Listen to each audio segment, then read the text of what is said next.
नमस्कार मैत्रिणींनो, रंजना किचनमध्ये तुमचं अगदी मनापासून स्वागत आहे। आज आपल्याला करायचे आहे दाणेवाली वालपापडीच्या शेंगांची रेसिपी। म्हणजे शेंगांचे म्हणजे आपल्याला दाणे सोलून घ्यायचे आहेत आणि काढून घ्यायचे आहेत। अगदी चवीला अप्रतिम 5 मिनिटात होणारी रेसिपी। तुमच्याकडं वाटण तयार असलं कांदा खोबऱ्याचं किंवा लसूण अद्रक हे सगळं आपण कांदा खोबऱ्याचं वाटण तयार करून ठेवतो, त्या वाटणातली आपल्याला आमटी तयार करायची आहे। अजूनही काही पदार्थ घालायचे आहेत, ते नक्की तुम्ही संपूर्ण व्हिडिओ पाहिल्यानंतर कळेल। आता दाणे आपले सोलून झालेले आहे आणि काय करायचे पहा। आपल्याला भाजून घ्यायचे आहे वालपापडीचे दाणे मस्तपैकी। भाजून याच्यासाठी घ्यायचे असेल ते थोडेसे कडवे लागतात आणि खायला थोडे उग्रट। यासाठी आपल्याला थोडंसं तेल घालून पॅनमध्ये लोखंडाच्या भाजून घ्यायचे आहे। मैत्रिणींनो, लोखंडाच्या पॅनमध्ये नक्की ही भाजी करून पहा। चवीला अप्रतिम तर लागतेच, पण त्याचा स्वादही अलग येतो। तुम्ही कधी केले का?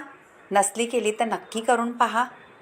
आणि रंजना किचनला लाईक करा, शेअर करा, कमेंट करायला विसरू नका आणि सबस्क्राईबही करा। व्हिडिओ कसे वाटतात माझे हे सुद्धा तुम्ही मला सांगत जा आणि कुठून पाहता तेही। आता मी भाजून झालेले आहेत आपले, थोडेसे नरम करून घेतलेले आहेत आणि परत त्याच पॅनमध्ये आपल्याला फोडणीला द्यायचं आहे पहा। जिरी, मोहरी, कढीपत्ता हे सगळं असं आपल्याला फोडणी करून घ्यायची आहे।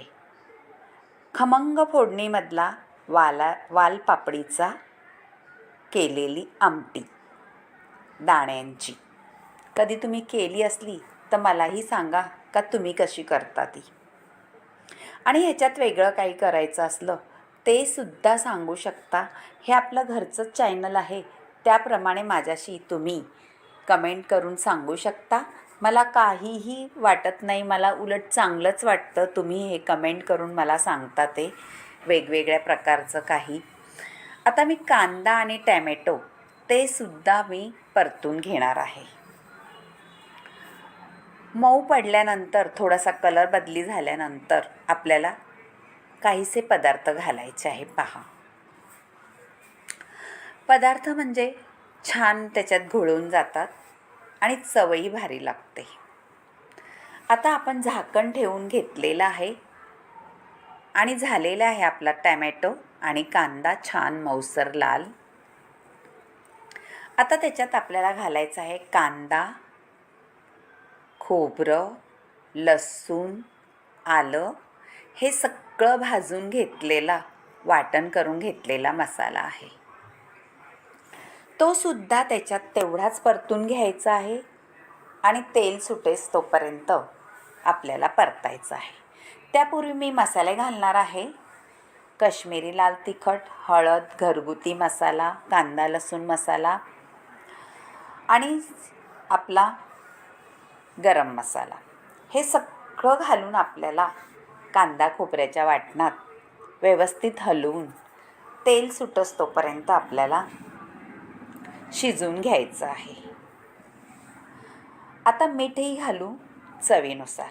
मैत्रिणींनो, मसाल्याचे अंदाज आहे त्याप्रमाणे तुम्ही मीठ चवीला घालत जा, कारण प्रत्येकाच्या मसाल्याचं तिखटाचं प्रमाण वेगळं असतं आणि मिठाचं सुद्धा कोणाला थोडंसं खारट लागतं, कोणाला अळणी लागतं, तर कोणाला असं मीडियम लागतं। तर तुम्हाला कोणत्या पद्धतीत पाहिजे ते तुम्ही मिठाचं प्रमाण घालू शकता। आता आपल्याला पाणी घालायचं आहे आणि छान खळखळून उकळी घ्यायची आहे, म्हणजे आपला मसाला तेल तर सोडतोच पण छान खमंग अशी तवंग येते आणि शिजूनही होतो। झाकण ठेवायचं आहे। झाकण ठेवल्यानंतर पटकन उकळी येते आणि आपला मसाला शिजला जातो। इतकी भारी आमटी होते। तुम्ही ही आमटी भाताबरोबर खा, चपातीबरोबर खा किंवा भाकरीबरोबर सुद्धा खाऊ शकता। आता आपण वाल भाजून घेतलेले ते सुद्धा त्याच्यात सोडायचे आहे आणि परत आपल्याला छान उकळी घेऊन त्याचा रसकस त्याच्यात उतरला पाहिजे. हे पहा झालेली आहे. कोथिंबीरही सुद्धा वरून घालायची आहे आणि सर्व करायची आहे.